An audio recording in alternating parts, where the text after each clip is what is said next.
30% de diabéticos en el mundo usan la insulina sin necesitarla. ¿Cómo? Como oyeron, 30% diabéticos usan insulina en el mundo sin necesitarla.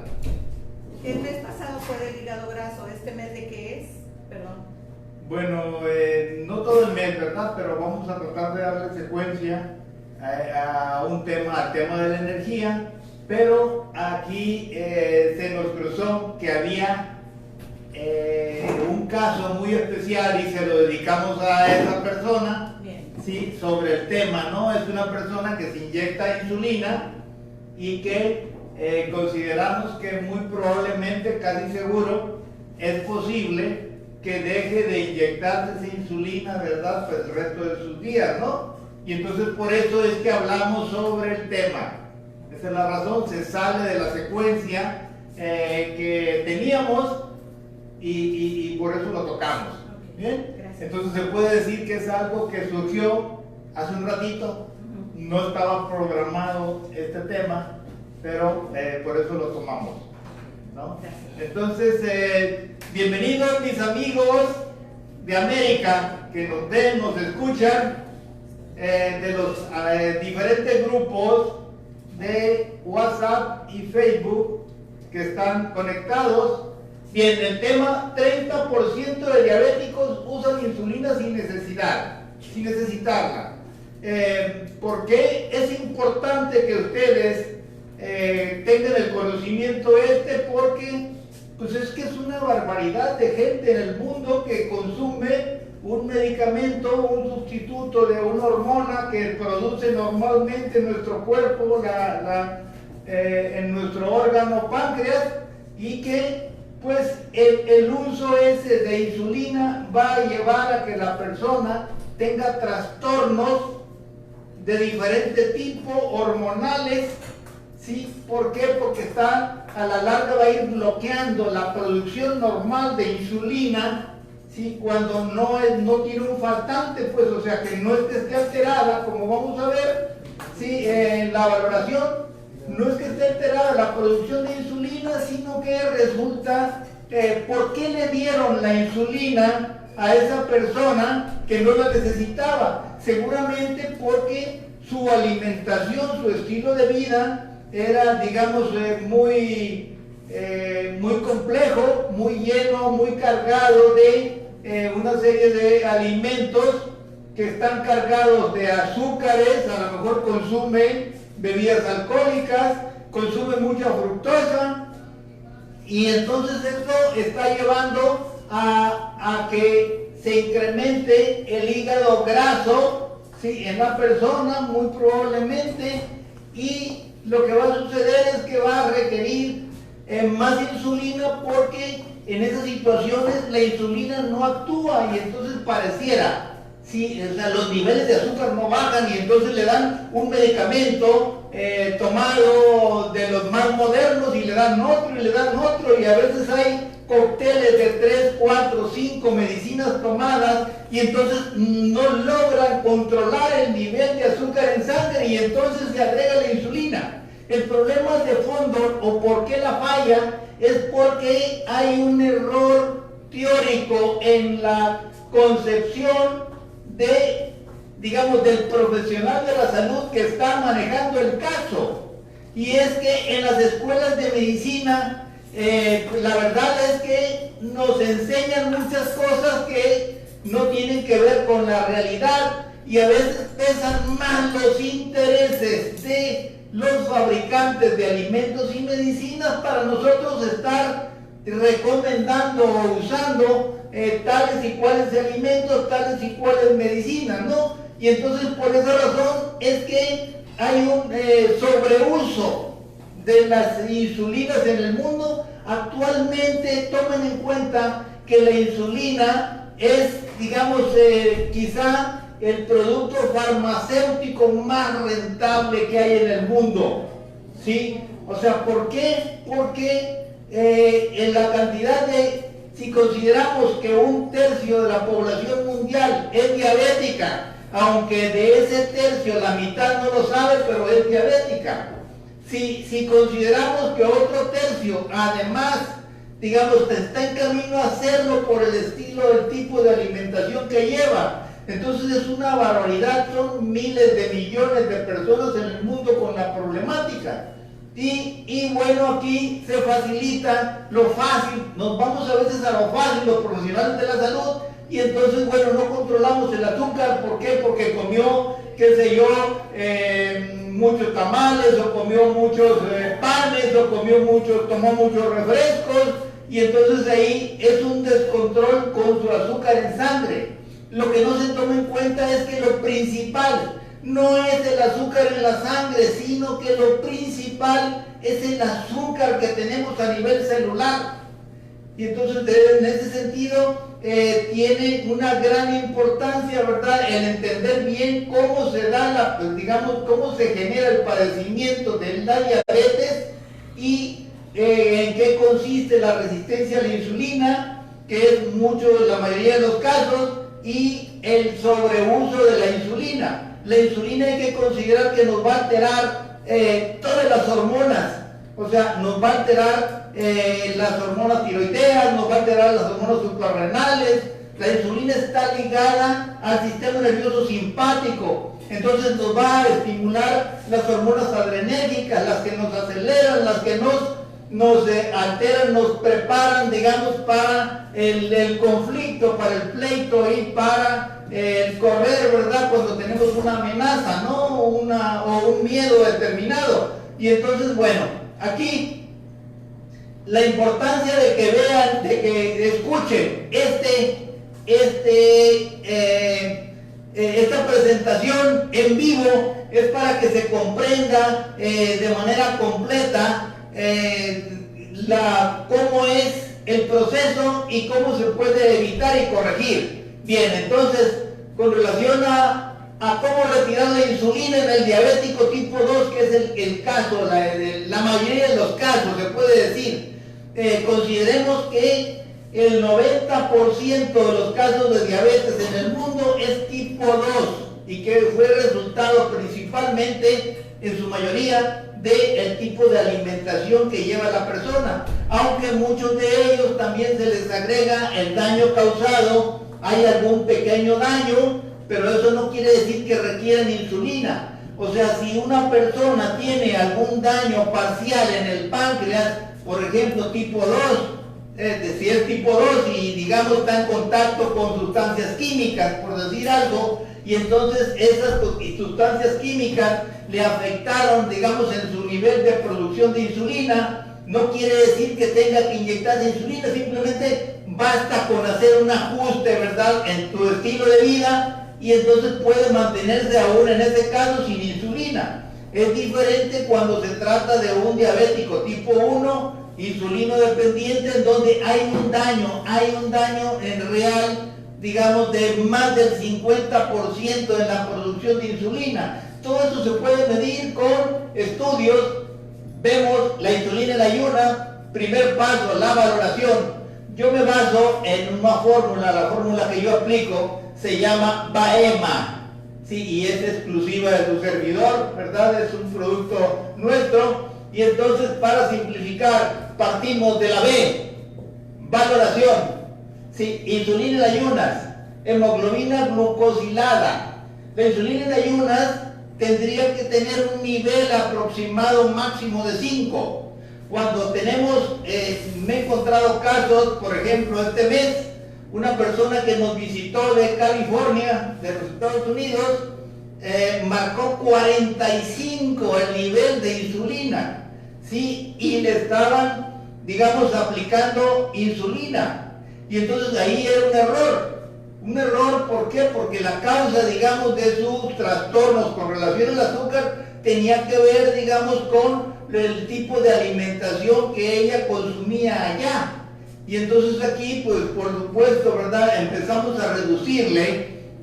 Hay que hacerlo gradualmente. Ahorita por eso vamos a ver cómo va a ser el procedimiento para lo que es el título, cómo retirar la insulina en el diabético tipo 2. Este es el caso de la señora. Y bueno, y aquí podemos ver cómo está la producción, viendo péptido C. Péptido C nos va a dar digamos, es como una proinsulina, o sea que la misma cantidad de insulina se produce en péptido C, más o menos debe tener un nivel parecido, ¿verdad? Que consideramos un buen nivel ya la producción de péptido C en 3.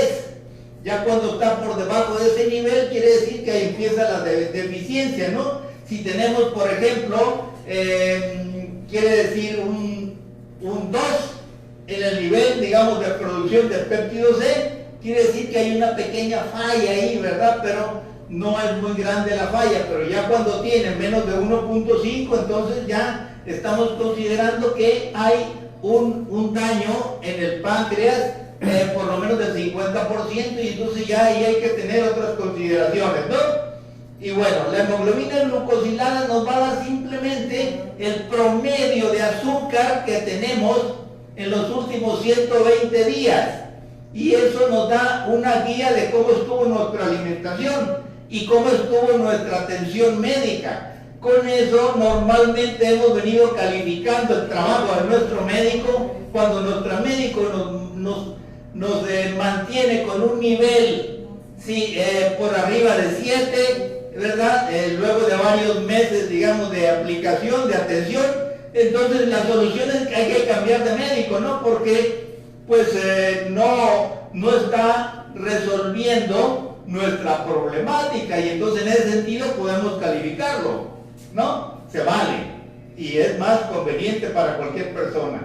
En el caso de la insulina en ayunas, les decía que el valor, digamos, conveniente es de 5. En algunos casos, cuando la persona tiene algún padecimiento crónico, maligno, por ejemplo, siempre es deseable mantenerle en niveles de 3. ¿Por qué? Porque la insulina es una hormona que aumenta digamos, la multiplicación celular. Entonces, si tenemos un tumor, por ejemplo, de cualquier tipo, benigno o maligno, van a crecer. Por esa razón, cuando hay, digamos, niveles elevados de insulina, nos vamos a encontrar, ¿sí?, quistes mamarios, nos vamos a encontrar quistes de ovario, nos vamos a encontrar miomas, ¿sí? O sea, tumores no solamente malignos, sino benignos. ¿Sí? ¿Por qué? Porque aumenta, digamos, el crecimiento celular, ¿no? ¿Sí? Entonces, aparte de alterar la producción de las diferentes hormonas, ¿no? Suprarrenales principalmente. ¿Por qué? Porque tiene que ver con el sistema nervioso simpático. Bien, entonces tenemos, la valoración la hacemos así, con insulina en ayunas, hemoglobina glucosilada, péptido C, examen general de orina. O sea que aquí vemos, por ejemplo, no es lo mismo que en el examen general de orina venga la presencia de un alto nivel de proteínas, por ejemplo, que nos dice ya que hay un daño en la función renal. Sí, entre más elevada el nivel de proteínas en la orina, sí, hay que pensar en que probablemente tenga mayor daño la función del riñón, ¿no? Y entonces las otras mediciones nos van a decirlo por lo concreto. Bien, la otra cosa que vemos en el examen general de orina es la presencia de azúcar, que debe ser 0 el nivel de azúcar en la orina. Y entonces, de hecho, una forma muy práctica con la que podemos regular o vigilar cómo está nuestro metabolismo del azúcar es checar. Se pueden conseguir tiras reactivas en donde se mete nada más, digamos, en un vasito con orina, y entonces ahí se va a ver el nivel de azúcar que tenga la persona en la orina. Y así es como, por ejemplo, yo en las consultas o en la atención que doy vía internet, vía WhatsApp, telefónica, así es como estoy vigilando el plan de alimentación que lleva una persona en Sudamérica o en los Estados Unidos, ¿no? Y entonces es muy práctico eso. Sí se puede hacer y no es tan complicado aprenderlo. Todo es cosa de tener el acceso, conseguir esas tiras reactivas, ¿verdad? Que son las tiras que utilizan los químicos, y que en algunos países esas tiras se venden en farmacias. En muchos otros países hay que buscar distribuidores digamos, de material de químicos, sí, pero siempre es posible obtenerlas. Sí, y entonces además, hay que hacer una valoración de corazón. En la valoración de corazón es importante porque no basta un electrocardiograma normal para detectar las problemáticas o las fallas cardíacas. Ahí se aprecian en el electrocardiograma el 90% de las alteraciones de corazón, pero se ocupa un ecocardiograma para ver al detalle cómo funciona cada una de nuestras válvulas, cómo funcionan los ventrículos, las cavidades del corazón, y entonces poder prevenir cualquier complicación que no nos sorprenda. ¿Por qué razón, por ejemplo, los atletas de repente están participando en una competencia y se nos dice que sufrió un infarto, ¿verdad? Un ataque al corazón, y no se sabía, ¿no? Pues lo que pasa es que ahí quizá había un sobreesfuerzo, probablemente había una falla de origen, a lo mejor de nacimiento, nunca se detectó, porque lo único que hacen en el deporte es hacer el estudio de electrocardiograma. Lo mismo sucede con los futbolistas. Los futbolistas siempre les exigen, antes de entrar a cualquier club o cualquier escuela de fútbol, sí, un electrocardiograma, pero ya si hay una fallita por ahí que no se aprecia en el electrocardiograma, pues no lo van a apreciar, ¿no? Hasta que se da el problema, ¿verdad? Y se presente el ataque cardíaco en la competencia o en el juego en el que participe. Y por esa razón también es que hay futbolistas que han sufrido, digamos, esos ataques en juego en forma imprevista y que la gente no se imaginaba que pudiera suceder, ¿no? Bien, entonces este estudio es importante. ¿Por qué? Porque siempre las alteraciones de azúcar van a incidir, ¿sí?, en uno de los órganos principales del corazón. Fondo de ojo y presión ocular, ¿sí?, es ver el fondo de la retina, ¿sí?, medir la presión del ojo, porque normalmente se ha probado que en la medida que avanza el padecimiento del azúcar, ¿sí?, van a la par.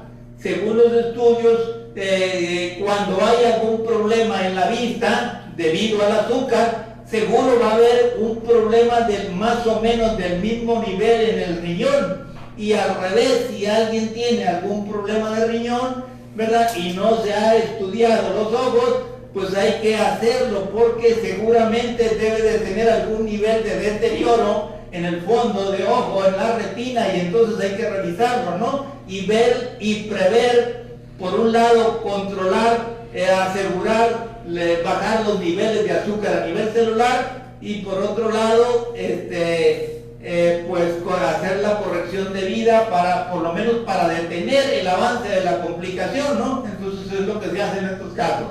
Bien, entonces, esta sería la valoración que se requiere para empezar a pensar en retirar la insulina en un diabético tipo 2. Luego tenemos el segundo paso de la fórmula MAEMA: alimentación y desintoxicación. Sí, aquí en la alimentación pues tenemos 3 macronutrientes: carbohidratos, grasas y proteínas, y es cosa de equilibrar, solamente construir un plan saludable para cada persona de acuerdo a sus gustos y sus necesidades. Bien, me presento, soy Carlos Miyazaki, el doctor Carlos Miyazaki, especialista en alteraciones metabólicas del azúcar, para los que nos están viendo. Bien, seguimos. Decíamos que los 3 macronutrientes: carbohidratos, grasas y proteínas. Los carbohidratos deben ser reducidos en cualquier plan de alimentación de una persona diabética. Si las grasas, como estamos cambiando el combustible azúcar por el combustible grasa, es importante que el nivel de consumo de las grasas sea alto. Claro, hay que ver el tipo de grasas. Hay que evitar las grasas que se hacen azúcar, como son casi todas las grasas vegetales. La margarina, la minarina, los aceites vegetales de guisar, todos esos se hacen azúcar. En cambio, hay que buscar como saludables o menos dañinas las grasas animales. las grasas animales contra todo lo que se nos vino diciendo desde hace 50 años en las escuelas de medicina, que era la causante de los ataques al corazón. Eso resultó que era una mentira, ¿no? Y que nos lo inculcaron a nosotros como digamos, como un conocimiento científico que no corresponde a la realidad, ¿no? Y entonces, en ese sentido, hay que modificar nuestro chip, cosa que no hemos hecho la mayor parte de los miles, ¿verdad?, o millones de médicos que hay en el mundo, pero hay que trabajar en esa dirección. Tenemos entonces las grasas saludables. Hay grasas para los que son vegetarianos por concepción, digamos, por postura, ¿no? Los vegetarianos pueden buscar también las grasas saludables en productos como por ejemplo, aguacates sin límite, como las semillas, nueces, almendras, incluso tenemos el aceite de coco. La calabaza, semillas de calabaza. Sí, bueno, pero la calabaza no estamos hablando de grasas. Ahí, cuando hablemos de los carbohidratos, son de los carbohidratos que pueden ser convenientes en determinado momento, ¿no? Son los más deseables, los vegetales que tienen carbohidratos complejos, que se llaman, como la calabaza, la berenjena, como la zanahoria, como, ¿cuál otra? Chayote.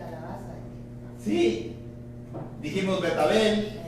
Bien, entonces esas son precisamente los vegetales con carbohidratos, quizás de los menos dañinos. ¿Por qué? Porque no se absorben tan rápidamente y entonces van a absorberse, ¿verdad?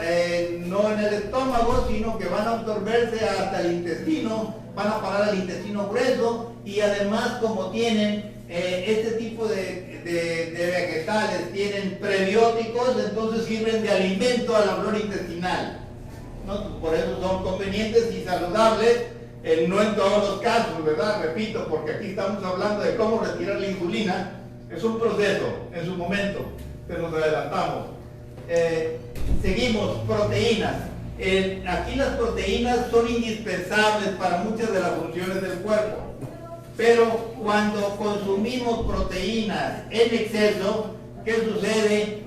Sucede que ese exceso se va a hacer azúcar también, y por una vía metabólica que es inconveniente, ¿verdad? Porque se ha visto que la vía metabólica de generación de azúcar a través de proteínas tiende a crear condiciones para, digamos, para la multiplicación excesiva de las células, o sea, multiplicación o la exagerada producción de mitosis, o sea, que es lo mismo para, digamos, inconveniente, ¿verdad? Porque es un caldo de cultivo para el incremento de los cánceres, ¿no? Y entonces, por esa razón, las proteínas se miden. Además que, pues, se dice, hay dos corrientes médicas que tienen diferentes posturas, pero se dice también que el exceso de proteínas en una persona diabética, sí, entonces, que tiene fallas de riñón, entonces es conveniente reducir su consumo, y entonces, por sí o por no, entonces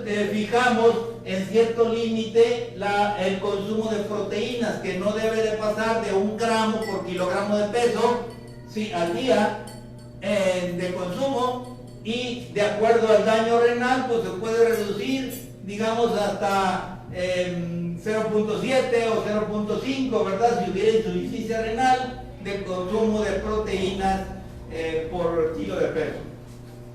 Bien, entonces, con relación a la alimentación, tenemos entonces los macronutrientes: carbohidratos, pocos carbohidratos, muchas grasas y pocas proteínas. Sí, lo de las grasas es importante recalcarlo. Hay que consumir muchas en estos casos, porque las grasas se convierten en combustible inmediato al comerse. Sí, no se almacenan como grasas.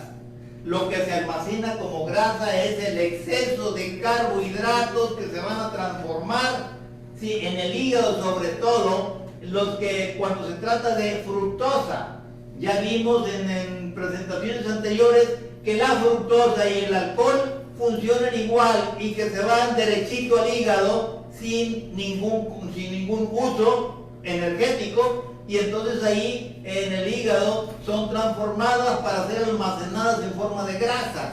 Sí, entonces eso es lo que genera el hígado graso, principalmente fructosa y alcohol.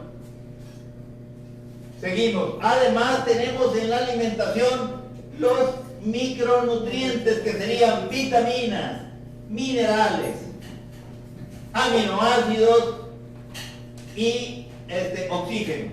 Sí, estos son los nutrientes principales que vamos a ocupar, sobre todo a nivel celular en la mitocondria, para la generación de energía. Entonces, a la par que la alimentación adecuada, sí, que debemos de hacerlo gradualmente. ¿Por qué? Porque alguien que está acostumbrado, por ejemplo, al pan, a la tortilla, decirle, óyeme, te cae mal la tortilla, te cae mal el pan, y entonces, ¿qué voy a comer? Dice. No hay opción. Y por esa razón, muchas personas tiran la toalla, se dan por vencidos antes.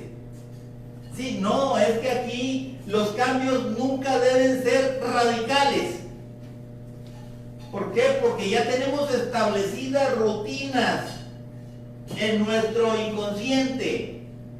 Y entonces por esa razón tenemos que trabajar la parte mental y emocional antes.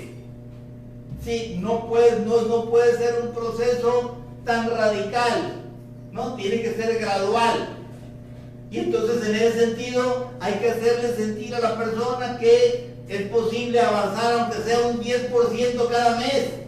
Hay personas que se aplican y pueden lograr ese cambio en un mes, pero yo he tenido casos de personas que hasta 18 meses, ¿no? Y sin embargo, pues igual logran su objetivo, ¿no? Entonces en ese sentido la parte mental nos vamos primero, luego vamos a hablar de eso, pero aquí habría que ver en cuanto a alimentación, una es que debe ser gradual y que debemos de ayudarle trabajando con nuestro subconsciente, trabajando en la parte mental interior. Hay procedimientos que nosotros trabajamos para eso, en donde se incluyen, ¿sí?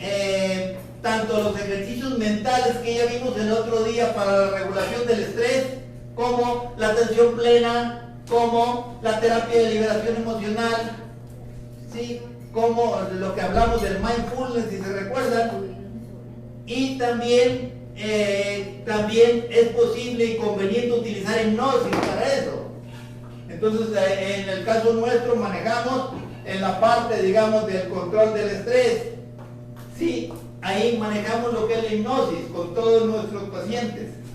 Digo, pacientes impacientes, mejor saludantes les digo yo, ¿verdad? Y no pacientes. Sí, ¿por qué? Porque buscan la salud. Bien, entonces tenemos, en el caso de la alimentación ya lo vimos, se puede gradualmente la desintoxicación a la par. Debemos de buscar, primero en la valoración, vamos a ver, quizá aquí nos faltó, en la valoración necesitamos, aparte de estos estudios, lo práctico sería un escaneo electromagnético, donde vamos a poder ver ahí cómo están nuestras vitaminas, cómo están nuestros minerales, cómo están nuestros aminoácidos, cómo está nuestro oxígeno, pero además ahí vamos a ver cómo está funcionando cada uno de nuestros órganos, y entonces ahí nos damos cuenta cuando nuestros procesos de desintoxicación están bien o no, cómo está trabajando a través, digamos, de la presencia, de la existencia de algunas vitaminas y minerales que intervienen en eso.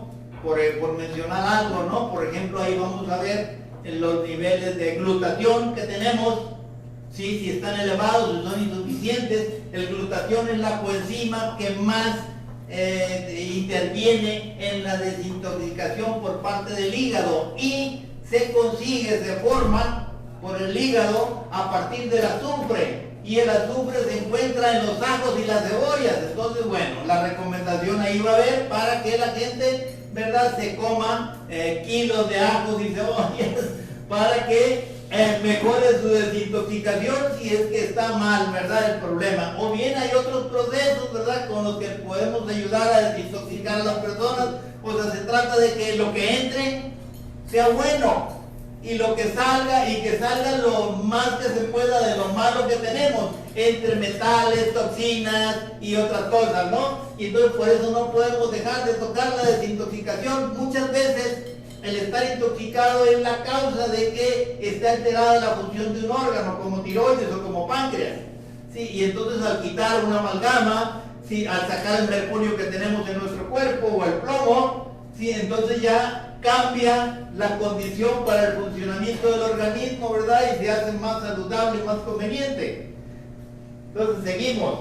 Después de lo que sería alimentación y desintoxicación, vamos a ver el manejo del estrés. El estrés, bueno, el estrés puede ser positivo, puede ser negativo, ¿sí? Lo podemos orientar. De hecho, sin estrés, pues no pudiéramos vivir de alguna manera. Hay dos mecanismos, ¿verdad?, que funcionan, ¿verdad?, a partir, digamos, de la activación de las amígdalas cerebrales. Y uno es el mecanismo de supervivencia, que ya lo vimos, que es el que nos prepara para enfrentar cualquier situación de alerta, cualquier situación de amenaza, de miedo.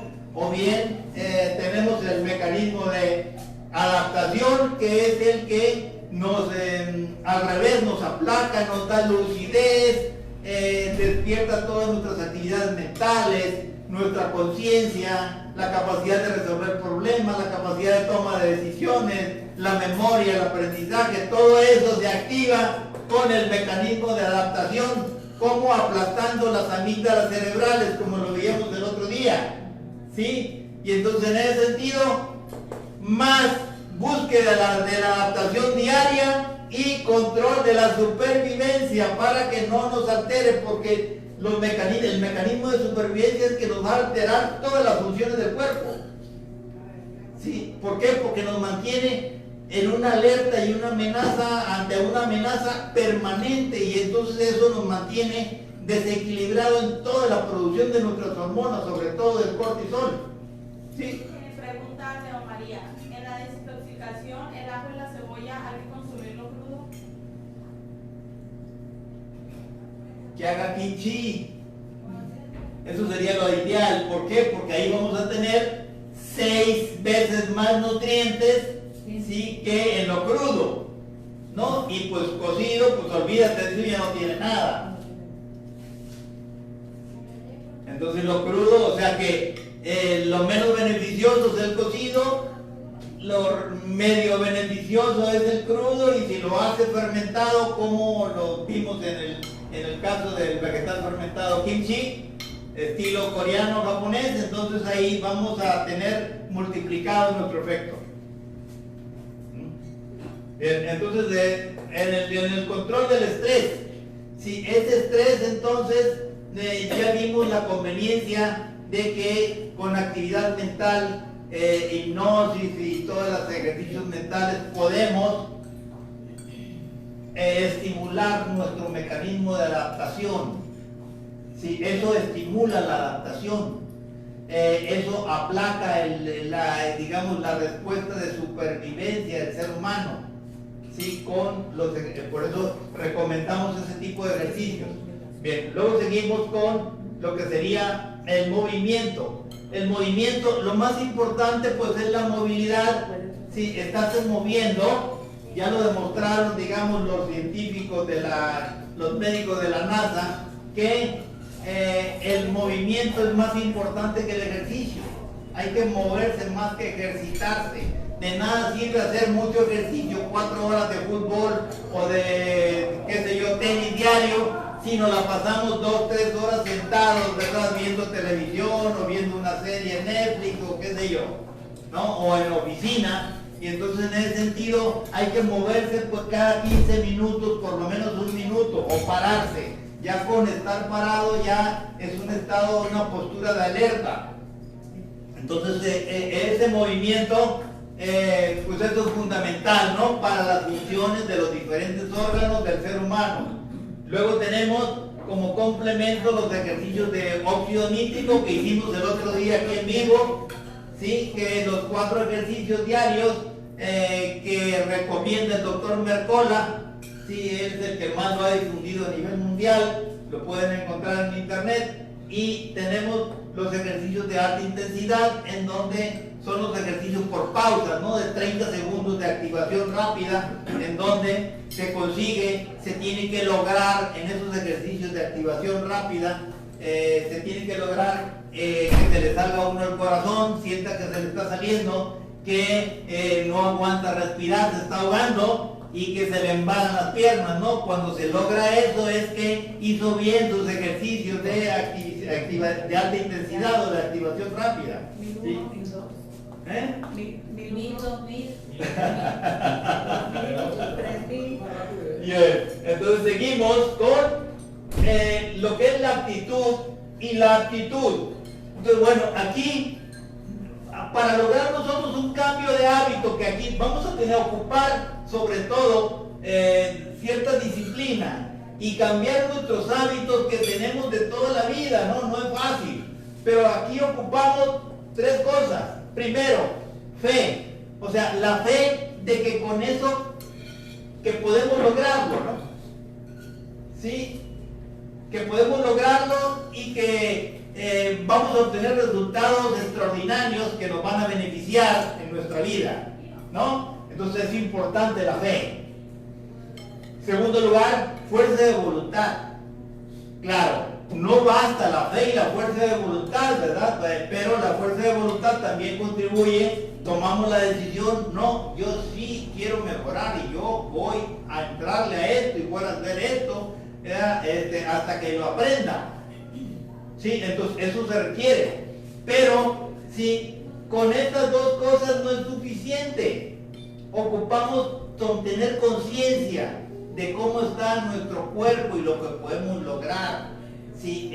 Digamos, en la búsqueda de nuestro sentido de la vida, de nuestra misión en el mundo, ¿sí? De nuestra felicidad o lo que busquemos. Todo eso lo logramos a través de la conciencia. Y entonces, ¿cómo se adquiere la conciencia? Sí, la conciencia no se adquiere yéndonos al futuro ni al pasado. Es el vivir cada momento aquí y ahora, siempre. Así es como nosotros desarrollamos nuestra conciencia. Y ese es el paso previo para el logro de nuestros objetivos en la vida, el logro de nuestra felicidad, que al final de cuentas ese es nuestro sentido. ¿No? ¿Cómo ven? Bien, pues entonces hasta aquí. ¿Preguntas? Tenemos unos compañeritos que se hicieron un trasplante de riñón, y dentro de nosotros tenemos un grupo donde pues medimos metas. Entonces les pregunta ella, que es la que dirige el show, y les dice que qué metas tienen. Ella dice que bajar de peso 2 kilos. El novio, que es el que le donó el riñón, Sí. dice que va a bajar 8 kilos de peso Sí. en un mes.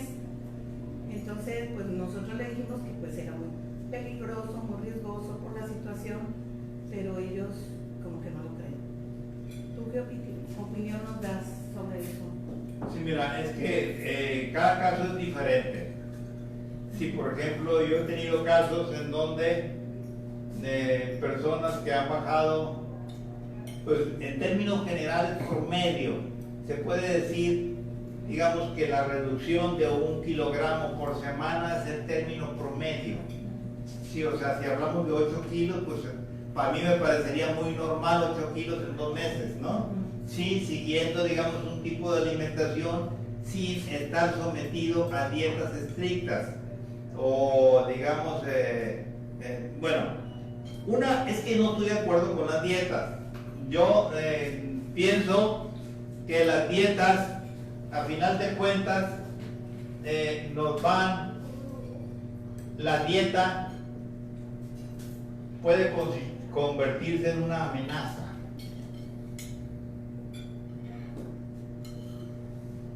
Y ya saben cuando tenemos una amenaza. ¿Qué sucede? ¿Qué sucede? ¿Qué sucede? Se eleva el estrés. Se activa el simpático.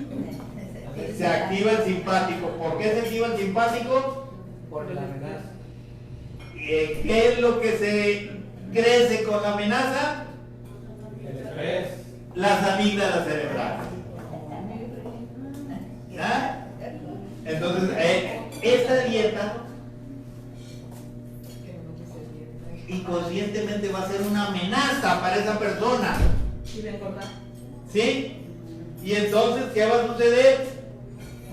Que va a subir, va a crecer las amígdalas, va a subir el simpático, está el estado de alerta a todo lo que da, ¿sí? Y entonces eso va a subir el cortisol y no va a dejar que baje y no va a descansar, ¿no? Y entonces eso, ¿qué genera al subir el cortisol? Aumenta la producción de insulina.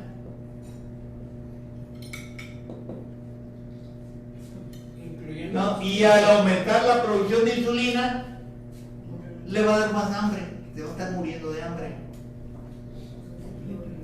Produce gluten. ¿Sí? Ajá. Incluyendo la cetogénica. La dieta cetogénica. No, es que por eso, mira, se habla de dieta cetogénica, pero yo no le llamo dieta. Es que más que dietas, lo que buscamos nosotros no son dietas ni cetogénicas ni no cetogénicas, sino que buscamos un cambio en los hábitos de alimentación a hacerlos saludables y convenientes para cada ser humano. Y cada caso es diferente, por eso no hay recetas. Si queremos aplicar una dieta cetogénica, medio mundo va a fallar. ¿Sí? Aquí es construir. Y entonces yo, por ejemplo, en la construcción, con cada uno de mis saludantes tengo un debate, un conflicto cada semana, porque nos peleamos, ¿verdad? No, es que yo quiero comer esto. Y entonces, pues, yo le digo, mira, está bien, cómelo, ¿verdad? Pero toma en cuenta esto y esto y esto y esto y esto y esto. Entonces, sí, una opción. Entonces, acordémonos de lo que son los procedimientos en el cambio de alimentación, que eso es lo más complicado. Tenemos, algo que activa, o un disparador, se puede decir. Imaginémonos que el disparador es la ansiedad. ¿Sí? Y entonces tenemos una rutina. Aquí la rutina, ¿verdad? Tengo ansiedad, como algo que me calme la ansiedad, y entonces el resultado es no ansiedad. Sí, pero el problema es que este proceso nos lleva, ¿sí?, a que nuestra salud se deteriore. Entonces, ¿qué es lo que tenemos que hacer? Cambiar la rutina.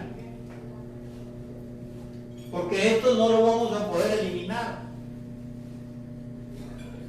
Tenemos el origen, la causa, tenemos que resolverlo de algún modo. Si cuando lo hacemos a pura voluntad, eso no va a funcionar. ¿No? Tenemos que cambiar. ¿Cuál es el procedimiento de Alcohólicos Anónimos? Recordémoslo, es lo mismo. Aquí, en lugar de comer, es el consumo de alcohol, y ya se siente bien la persona. Entonces, en lugar de, aquí se sustituye la rutina tomar alcohol por ir a su reunión con su grupo día con día.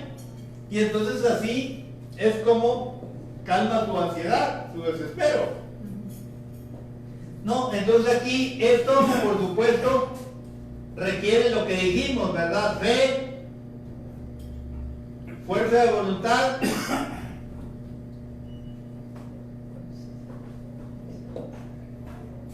pero como esto no va, esto funciona en muchos casos, pero en muchos no, y entonces se requiere la conciencia para no volver jamás al problema. Eso es lo que nos va a llevar a cambiar, ¿no? Y entonces esto es lo que procuramos hacer aquí con la gente que le guste el pan. Bueno, pues entonces busquémosle un pan, o bien hacer otra cosa, ¿no? Pero digamos, si hablamos de sustituir comida por comida, cambiémoslo por un pan que no sea tan dañino, ¿sí? Y además lo preparamos mentalmente para que asimile mejor el alimento y para que no le haga daño. Porque si una persona come, supongamos, aceite de coco, que sabemos que a nadie se supone le hace daño, pero si la gente piensa que le hace daño, ¿sí? Entonces, ¿por qué le va a hacer daño? Porque se activa la amígdala cerebral, ¿no? Entonces, por esa razón, muchas personas, aunque apliquen solamente los planes de alimentación adecuados, no es suficiente. Tiene que, despertar su conciencia, cambiar los hábitos gradualmente, que es lo que le planteo. En el caso del que tiene la insulina, hay que quitársela, no se la vamos a quitar de golpe. Sí, puede ser que no tuviera problemas funcionales, pero sí conviene quitársela, aunque sea gradualmente. Entonces, como tampoco va a cambiar sus hábitos de alimentación de la noche a la mañana, igual en la medida vamos gradualmente bajándole de 5 en 5 las unidades de insulina, ¿sí? Hasta llegar a 0. Pero primero, hay algo que está probado científicamente, que lo primero que se quita en cualquier diabético son las medicinas tomadas, porque eso sí está demostrado por múltiples cientos de investigaciones que hacen más daño que bien. Y entonces le dejamos la insulina nada más, ¿sí? Aunque no la necesite, sabemos que no la necesita y se la dejamos. En lo que cambia sus hábitos, ¿verdad? Él sí va a tener la confianza de que está manejándose con un medicamento y le damos su tiempo, ¿no? Y entonces así es como en la medida que va aprendiendo cosas nuevas de alimentación, de desintoxicación y todo lo demás, ejercicio, en esa medida le vamos gradualmente bajando la insulina, ¿sí? Hasta que la retiremos. ¿Qué vas a preguntar? Doctor, como última alternativa el estado de la conciencia, ¿cómo lograrlo? Muy sencillo, la conciencia, ¿sí? Aplaca. Fíjate una cosa, recuerda lo que hemos venido diciendo anteriormente. Lo que altera la conciencia es el sistema simpático, son las amígdalas cerebrales, ¿sí? Es el mecanismo de la supervivencia, porque cuando la gente está para sobrevivir, que está, digamos, en la lista de cucarachas, no piensa. Lo que menos quiere es pensar, lo que quiere es, ¿sí?, pelear, si puede, contra la amenaza, o bien escapar. Y entonces todas las funciones del cuerpo están en función, no hay funciones mentales. ¿Quieres despertar la conciencia? Aplasta las amígdalas, ¿sí? Y entonces al aplastar las amígdalas vas a elevar el hipocampo, el caballito de mar que tenemos en el centro del cerebro. Y entonces ahí es donde se desbloquean las funciones mentales, ya, en la parte de la corteza cerebral frontal. Y ahí es donde decimos, ganamos en memoria, aprendizaje, capacidad de resolver problemas, capacidad de tomar decisiones sin equivocarnos, sí, creatividad, conciencia. O sea que ese es el procedimiento para convertirnos en un ser humano desde el punto de vista de la evolución más desarrollado que lo que somos ahorita. Ese es el camino para las nuevas generaciones y se puede lograr a través de la conciencia. La fórmula tuya, Isa, me quieres ayudar. La B es valoración, la A que es Alimentación, y la E, estrés, y la M movimiento, y la A. actitud y aptitud. Muy bien, gracias. Con respecto a los que te comentábamos de los de riñón,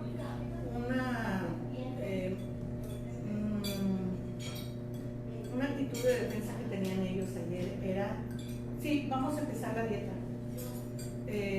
ya tenemos la hoja de lo que vamos a comer. Nuestro doctor está en Guadalajara. Entonces, ¿cuándo vas a empezar la dieta? ¿Realmente estás bajo la supervisión de un médico? Sí.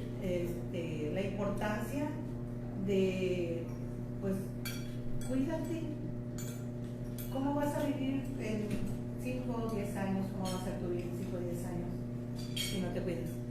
Pues sí, creo que es muy importante lo que usted está comentando, ¿no? Porque en este ejemplo, como puede ser en muchos casos, ¿cuál es la finalidad y el objetivo que busca la persona? Me queda claro que en este ejemplo es estética, no de salud. Sí. Porque si no, no es de voy a bajar tanto y voy a decir, no, es voy con un especialista, sí. Me voy a dar un seguimiento para estar saludable y no bajar de peso. Es muy diferente, ¿no? Sí, pero aún así, por ejemplo, si se trata aquí de bajar de peso, hay que hacer un trabajo mental previo, ¿no? Y considerar esto, ¿verdad? De que todo lo que hagamos para bajar de peso o para moldear nuestra figura, sí que no afecte la salud, sino al contrario, ¿verdad? Que podamos mejorar nuestra salud a la vez que al mismo tiempo que moldear nuestra figura. Entonces, ahí eso va de la mano, pues, porque digamos, la figura digamos, deforme tiene que ver con la enfermedad, de alguna forma, pero no necesariamente. Y entonces, en ese sentido, tenemos que aceptarlo. Lo primero es hacer el trabajo mental, emocional, para aceptarnos como somos. Si nosotros, ¿verdad?, tenemos creencias, es que todo tiene que ver con las creencias. Lo que creemos, sí, es lo que somos, es lo que vivimos. Entonces, cambiemos nuestras creencias. Y para cambiar las creencias, lo que dijimos, aquí está el procedimiento. Mándame para hacerles barras. ¿No? Sí, o sea que si tú crees, a veces, miren, es que la verdad está en la percepción de la gente. Hay quien está delgado y se siente gorda, ¿verdad? O hay quien, digamos, está gordito, ¿verdad? Y se siente flaco. No puedo adelgazar porque entonces me voy a debilitar. Es la percepción de la gente. Y entonces la percepción, pues en eso consiste la verdad, es muy subjetiva. Sí, entonces eso hay que tomarlo en cuenta, ¿no? Entonces hay que cambiar esa creencia. Si queremos, digamos, moldear la figura de una persona con esas características, primero tenemos que, o sea, cambiar esa creencia, ¿verdad? La creencia de que la persona delgada está gorda, o que la persona gorda está delgada y necesita aumentar más. Sí, hay quien lo ve así. Sí, yo me he enfrentado, digamos, con mis saludantes, algunos, ¿ya? Que porque rebajaron 2, 3 tallas de cintura, ¿sí? Pero siguen usando talla, qué sé yo, talla grande. Y no, pues es que estoy muy flaca, dicen. Sin embargo, pues se ve que todavía casi rueda, ¿no? corrección. En el caso que plantea ella, que es un trasplante de riñón, dijo, ¿no? Sí. Bueno, yo creo que la trasplantada debe estar bajo un régimen de inmunosupresores, de cortisona, Sí. y eso todavía hace más difícil. Así es, de hecho, mira, ahorita manejo yo 2 casos así, de trasplantados, y los manejo a distancia porque no son de aquí, son de Sudamérica. Y sí es complicado, y máxime cuando tienen una serie de creencias. Cuando yo le dije, ¿verdad?, a una de ellas, ¿verdad?, colombiana, oye, pero es que tienes que, me enseñó, ¿verdad? Mira, esta es la arepa que yo como, ya me pasó una foto, y en la foto, pues, la arepa, pues, hecha de trigo, y entonces ya, no, le digo, pero es que el trigo es gluten, y el gluten, pues, de ahí te da en la torre, y entonces, no, pues mira, aquí tengo otra opción, y me saca una arepa de maíz. Le digo, bueno, mira, esa te hace menos daño, ¿verdad? Pero ya que veo soya. Ah, caray, qué complicado está esto, ¿no? Sí, o sea que no vas a tener otra opción, entonces tienes que buscar, digan, por lo menos por lo pronto ahorita, pero acabo de comprar no sé cuántos cartones, ¿verdad? De esto. Pues mira, lo que puedes hacer es reduce el consumo. Si te comías 3 arepas en el día, cómete una nada más. Y busca mientras la opción, digamos, de hacer una arepa que tenga estos ingredientes. Y ya le dije, hazle con amaranto, con alguno de, qué sé yo, semillas de chía, cómo las metes ahí, o linaza, semillas de linaza, y entonces eso no te va a causar problema. Sí, pero se la pasaba esos trasplantados comiendo, mira, desayuno, pasta, que si lasaña, que si las arepas esas, ¿no? Sí, que pan de otro tipo, galletas, casi todos los alimentos eran harinas y pues quejándose de que no puedo controlar mi azúcar. Y me estoy inyectando una barbaridad de insulina y soy trasplantada. Le digo, pues es que estás comiendo puro químico. ¿Cómo es que te permiten, si tienes un trasplante, comer tal cantidad de químicos? Era de que comieras algo más natural. ¿Para qué? Para que tu sistema inmune, tú lo que necesitas es fortalecer tu sistema inmune. Sí, no bloquearlo. Como lo hacen normalmente en el manejo, es incorrecto. Sí, pues cuidado con eso, pues. ¿Por qué? Porque causa trastornos mentales y bueno, pues es condicionante para infecciones. Preguntan que entonces qué es recomendable para evitar que aumente el nivel de azúcar en la sangre. ¿Qué es lo recomendable? Pues es que hay que trabajar todo esto que dijimos. Sí, que es lo recomendable, partir primero lo que es la valoración. Volvemos a resumir lo que es la valoración, la alimentación, la regulación del estrés, el movimiento y tener una postura, una actitud, digamos, positiva, se puede decir. Entonces, con todo eso es que nosotros podemos mejorar nuestros niveles de azúcar y posiblemente eliminar el azúcar. El problema del azúcar, si es diabético tipo 2, no necesita medicinas. ¿Sí? Si hay algún daño del páncreas, se pueden reducir las dosis de insulina, cambiando el estilo de vida. En términos generales, pues así podemos resumirlo. Bien, pues muchísimas gracias por su atención. Saludos a todos los amigos. Les recuerdo que a las 2 de la tarde, a la 1 de la tarde, hora del Pacífico, transmitimos el programa Pregunta y Vive Más Feliz a la 1 p.m. De martes a viernes, y les pido por favor que me busquen en mi canal de YouTube y se suscriban a ese mi canal, porque eso me va a permitir posteriormente poder realizar presentaciones en vivo en ese canal. Muchísimas gracias.